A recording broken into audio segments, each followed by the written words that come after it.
Hello there. A few months ago, I was faced with a leadership challenge. How does one lead people who are doing their best but simply do not get it? When you feel like common sense has left the building and you want to scream, what do you do? Well, you pray. I am now reaping the benefits of that prayer and wanted to share it with you. But first, the backstory. Satan worked on me and made me believe that as a woman, leading is something I should not be doing, especially when leading men. After a confusing few days, I asked God to show me the way forward, and He placed Deborah in front of me. Judges chapter 4 kept popping up. A reference here, a reference there, all unrelated to each other, but each one significant to me. I was clearly being beckoned to read it, and so I did.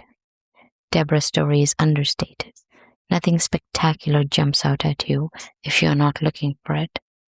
But the words, "Then Deborah rose and went," caught my attention. Obviously, I dove in and did some research on Deborah. Note that I'm not a theologian.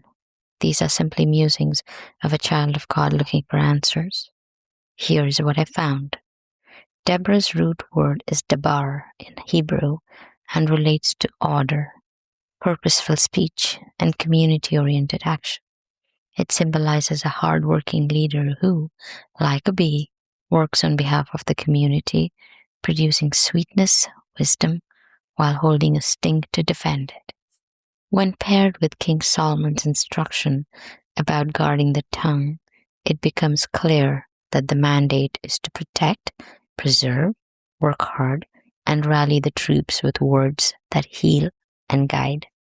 Quote, "The words of the reckless pierce like swords, but the tongue of the wise brings healing." End quote. Proverbs 12, verse 18. With the role model of a Deborah who cares and guards her tongue, Jesus' instruction to be the light and the salt comes to life. Quote, "You are the salt of the earth, but if the salt loses its flavor, how shall it be seasoned? It is then good for nothing but to throw out and trample underfoot by men. You are the light of the world. A city that is set on a hill cannot be hidden, nor do they light a lamp and put it under a basket, but on a lampstand, and it gives light to all who are in the house. Let your light so shine before men that they may see your good works and glorify your Father in heaven." End quote. Matthew chapter 5, verses 13 through 16. I would like to remind you today that whatever you do, there is an element of leadership in it. God granted you that role and will naturally support you in succeeding. Trust Him and cast your concerns on Him. Preserve, protect, and let your light shine, for it has been mercifully bestowed upon you. God bless you. Dear God, thank you for trusting me with the care, protection, and leadership of others. Please guide me to be a servant leader like you, showing the way with abundant forbearance.